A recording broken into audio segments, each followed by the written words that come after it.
Penjabat Bupati Buru tinjau korban angin puting beliung di Desa Ilat.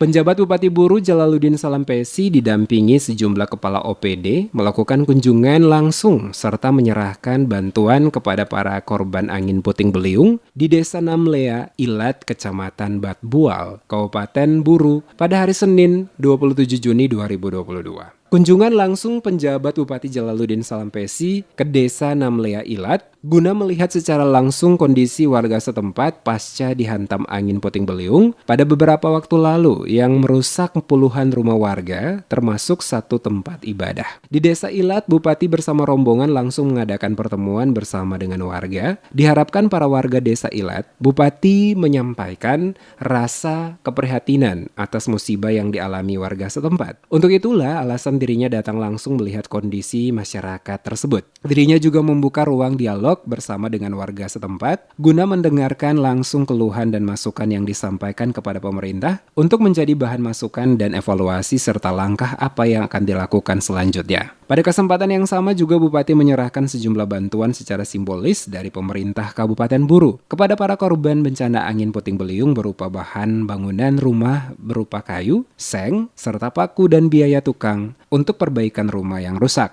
Sementara itu Camat Batabual Emas Bait saat memberikan keterangan kepada reporter DMS Media Group Kasman Umar atas nama masyarakat Kecamatan Batabual, terutama Desa Ilat, menyampaikan terima kasih kepada penjabat Bupati dan rombongan yang telah datang melihat langsung serta memberikan bantuan kepada para korban.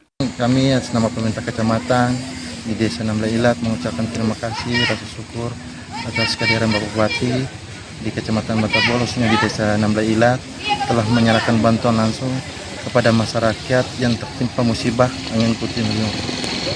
Dikatakannya akibat angin puting beliung yang terjadi beberapa waktu lalu di Desa Ilat telah menyebabkan kurang lebih 32 rumah warga mengalami kerusakan, baik ringan maupun berat, termasuk juga satu musola ikut rusak. Sementara dalam kejadian tersebut tidak ada korban jiwa.